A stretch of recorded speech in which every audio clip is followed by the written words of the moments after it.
afternoon, everybody. We're the Climate Change Brothers, and today we have a very special edition of the Climate Change Brothers. Not that every day isn't special, though, right? We have with us on my right, we have Mr. Paul Kashak, and then of course my brother, and then over here we have Jerry. Sure. And now today we wanted to talk a little bit about bike riding. Of all the things you can think of, Matt, would you say bike riding is the least polluting mode of transportation in the world? Yeah, I say it would be. I mean, I can't think of another one that is, right? I think it would be the most. Walking's pretty good. Yeah, walking. We Mr. Yeah. Smart Aleck here. No, right. Yeah, no, walking. When we were younger, we used to bike ride, to the university. When we got out all the time, we'd ride our bikes, right? And our father used to bike.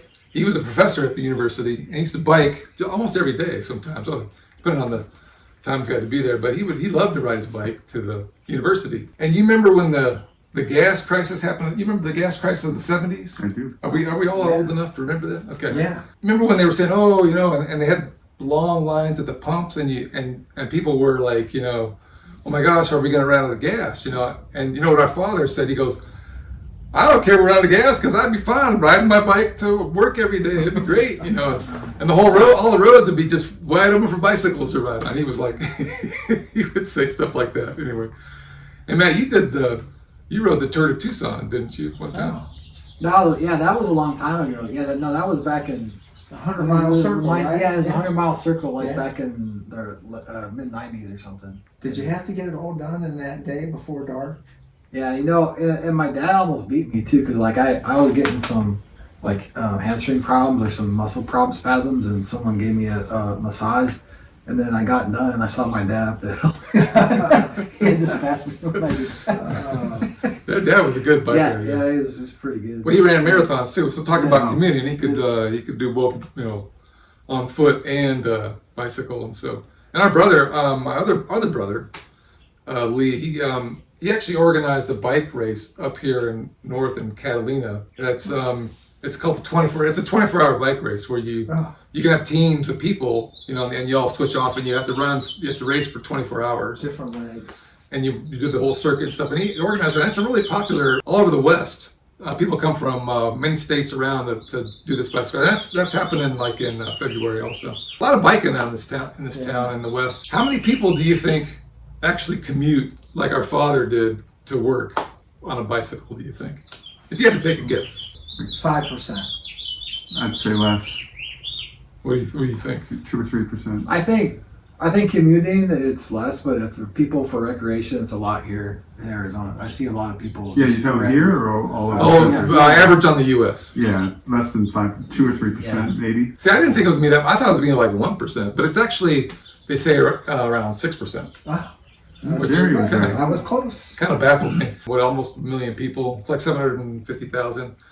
There was a lot more before COVID, and then it dropped off. I guess because they scared them about riding their bikes outside or something. I don't know. But it's starting to go back up again. We have people we know that ride their bikes to the university and work down there and stuff. So, and you're one of your professors walk to work every day, didn't he? He really believes in climate change, so he used to live on the east side, so he would never drive in. He never drove into school. He'd either take the bus or bike in. But then he moved to next to school because within a quarter mile, because one of the professors had a house there, and he did it kind of because climate change too. He didn't want to So he's a believer. Yeah, he's a believer in it. Well, at least he's doing something. That's good. Yeah, a lot of people don't, because sometimes we talk and no, we don't always walk the walk. You do a better job than I do, I think. Well, I don't know about that, but I do. As far as that goes, not being so weird about it, Well, we're I used to live in Europe, and people there, they walk every day to the store, and they walk back, and they make their fresh meals. I mean, not everybody does, but they're becoming more and more westernized as Walmart's moving in and stuff. But the old ways where they'd walk to the markets, they get their vegetables, they cook lunch. Their husbands or spouses would come home for lunch. They go back out, and that was their lifestyle. And it's that they would walk if they could walk, or ride their bike if they could ride it. We had to walk to the grocery store and go to eat every night. We got to go within walking distance because we don't want to get back on our bikes. after riding all day and ride to the restaurant to eat. So let's talk about why these two gentlemen are here. Oh, Yeah. Good segue. Oh, yeah. No, perfect. So Yeah. no, was I not supposed to say? no, you were. Okay. This is all part of the script. No. Oh, okay. Oh, okay. So these two gentlemen happen to be taking a real long commute. They're doing all across America on bicycle only. Is that right? No, Am I that's saying that true. right? For the most part, yes. I mean, we've had some bike troubles where we had to get a ride to the next city, and we had some weather issues we had to get around. But for the most part, yes. Well, really, that's minimal. I mean, compared to the bike, if you actually ridden most of the time. Yes, all yes, across- yes, absolutely. Way Yeah. most. That's impressive. I mean, and you ran into some really bad weather Yeah. a couple of times, right? There was that freak snowstorm in the southern states, Right. Yes. where Louisiana had never gotten snow for how many 50 years, and all of a sudden they're getting snow. Yeah, this is the perfect channel for that. Why they got 13 inches of snow? Wow. It was a lot. Wow. But you still drove on, right? Yeah, We we did. managed to get through that. Here, they're now about 80%, 85% through, right? Yeah. I think we have about 400 miles to go. So how long has this trip taken you so far? Well, we started December 28th, 42 days so far. Wow. That's going to take you about, what did you say, 55 days? Yeah. About how many miles a day do you ride? About 50 on average. Average 50 miles a Yeah. day? Well, that's amazing. We thought we were going to average a lot more We when, did. when we put it all together, but we were fooling ourselves. Yeah. A little bit. What's your routine, your daily routine? Well, we've been staying at hotels, and so every morning we get up around 6 or so and go down and eat breakfast at the hotel and maybe snag a bagel or two or an orange to go with us on the ride. Yeah. And we eat power bars and snacks for lunch, and then get to the hotel, shower, and then go to get dinner somewhere. Day after day. And you're not tired yet. You know, not physically, right, Jerry? Yeah, we were surprised that physically we were holding up better than we had thought, and mentally, probably just from being homesick, and that was a little harder mentally than physically. Yeah, I would agree with So that. mental Grind. stress. So now what compelled you all to take this trek across the country on your bicycles? I'll let Shaq explain that, because it's a combination of just years of being old college friends and talking about it maybe back then a little bit, and then a couple years ago, and then finally putting it all together and saying we're going to do it. Yeah, and this is the way I remember it, and it might be a little bit different from what truth actually was, but Jerry and I, as he mentioned, college buddies, and with one or two others, would do some crazy adventures when we were back in college, like walking 40 miles from Akron to Cleveland overnight in February, riding our bikes 100 miles, canoeing down the Ohio River, taking hikes from the Boulder City to Las Vegas. We just do those things over the years.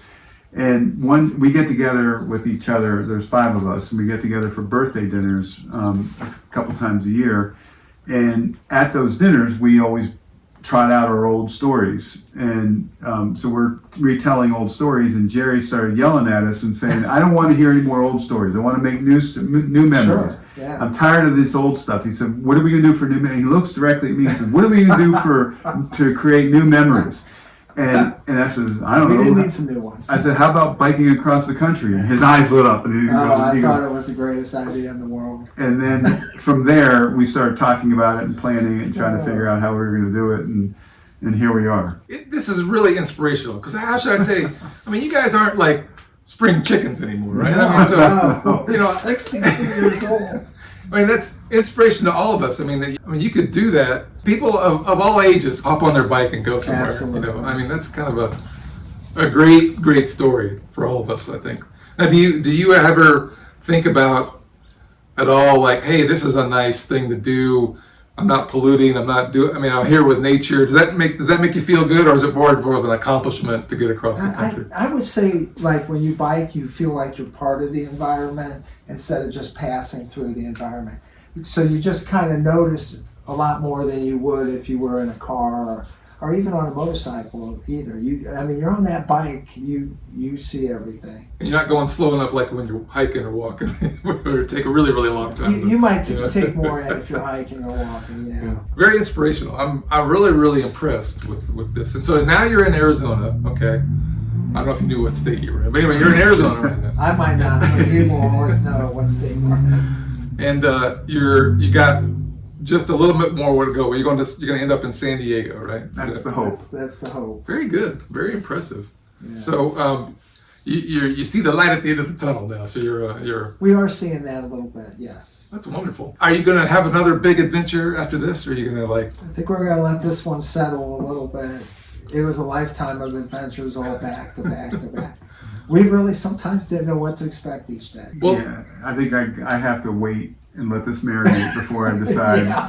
what I'm going to do, what we're going to do next. so tell us an interesting story, like what was really cool about the trip, and then maybe tell us what wasn't so nice about the trip so far. Well, I think Shackles said it best a little bit earlier in the day. The people you meet along the way, Americans are just generally good people. They will help you if you need a ride to the store, if you need a ride just to go to downtown.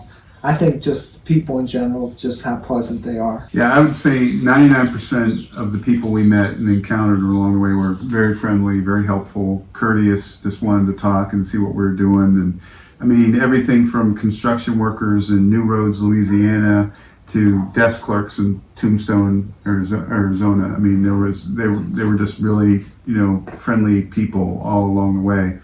As that's one of the big positives. The negative was, of course, we had some challenging days, pushing our bikes 11 miles through the backwoods to avoid interstates, and then flat tires and riding in the dark. Yeah. That was kind of challenging. Elaborate a little more on that. Why were you riding in the dark? So- Just give them the whole day. So we had a 62-mile day to start, and this was going from Las Cruces, New Mexico to Deming. This is just a week ago. The first 16 miles of it were actually pretty good. Yeah. We cruised through them in about an hour and a half, and it was uphill, a lot of uphill on that, but we felt really good. Then we saw this path that we were directed to because the app that we're using wants to avoid the interstate travel, which we're grateful for because interstates can be dangerous. But we started going on this path, and it turned out to be 11 miles of 4 to 6 inch dirt/sand that we had to push our bikes through. And when it wasn't 4 to 6 inches of dirt and sand, it was actually rocks the Big size of boulders. your fist. Wow. And so it was quite challenging. When we got out of that path area, we got a really bad road surface, which then finally, when that ended and we had a good road to pedal on, the wind kicked up at 20 miles an hour.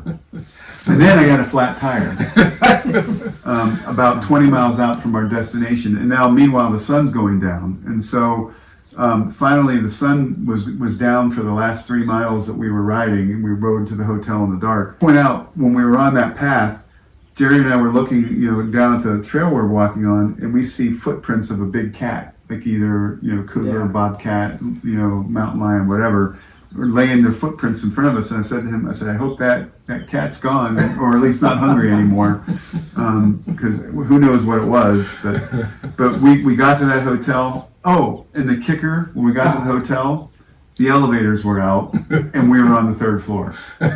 So you're walking your bikes up? So we carried our bikes Carried up the stairs, 2 flights to get to the 3rd floor. Oh, boy. It was the day from hell, by far the worst day of this trip. Yeah, but you made it through. That's impressive. We You did. didn't give up. And it is harder to push a bike through a trail when you have 40 pounds and it's packed too. So that makes it even more hard. Yeah. I mean, how are you? First aid stuff? Do you have like enough supplies if you get caught somewhere in a storm? Or We do have first aid. I do have first aid. We generally try to bring enough water, but that day we ran out of water. Yes. Oh boy. We weren't expecting it to be that long. Remember, it was 3 or 4 hours longer to get through that path than what we had anticipated. So we actually ran out of water probably the last hour and a half of the ride. Now we generally have enough water. We don't really count on having to spend the night somewhere, so we're that is a little bit of a risk we take, because we don't want to just try to find somewhere along the side of the road to go to sleep. It gets pretty cold at night. Well, one question my friends had, and they all want to ask you is, are the dogs bothering you when you ride along? Are you getting chased by dogs? How many dogs have you been? Numerous. At one point, Shaq was surrounded by 4 or 5 dogs at one time. He had 2 on this, 1 in the front, 2, and I get to watch it. And Because I'm in the lead. And it's hard to believe, but they actually go after the lead bicyclist first, and they'll take their best shot at them, and by the time I'm coming through, which is only about 10 yards, 20 yards behind, they're tired out and they tend to leave me alone. So, So they will have to go after him first. Yeah. yeah, first guy through. They haven't been able to outrun me though. When I'm kicking in high gear, they usually tire out. But they're trying though. Oh, they're after us all the time. We had a few chases today. Oh man, That's a okay. daily thing. But none of them have bitten you or anything. No, haven't gotten one me. got me. One didn't bite me, but I actually had to kick one, and it's the only time I've really Wow. threatened. So I just got a good kick in and didn't seem to do it. He eventually fell back and didn't chase me anymore. But it wasn't even a clean kick, but it was enough just to get him off of me. But that's the only time the back man is actually I've dealt with dogs. Which brings me to my next subject: cruelty to animals. No, I'm only kidding. Yeah, that's my dad. We were talking about when we used to ride his bike and run. Their dogs would chase him all around here too. And so he said he was a chemist, and so he said if you got like a squirt gun or a squirt bottle with ammonia in it, Yeah. that they don't like that. You just and then they were going, whoop, they don't want to mess with that. So they, Oh. a little trick, I guess. Oh. Anyway, I guess a little late for that. Yeah, now. we'll wait for that now.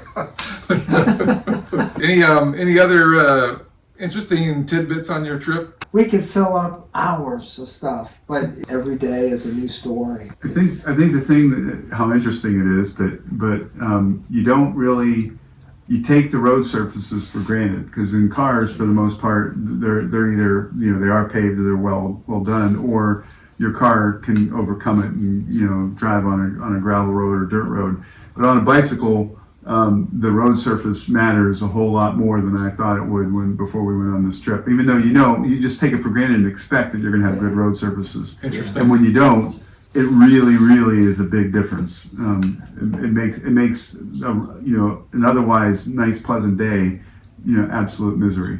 Wow, that's quite an inspirational story, I have to say. And to me, the lesson is this: if you two in your 60s can ride across the country in very adverse weather conditions, very adverse road conditions, walking your bike, running out of water, all these things, and you're still doing it. I mean, to the rest of it, it says, at least we can ride to the grocery store when we got to pick up a loaf of bread or something, right? So maybe we could all try a little harder to do something like that.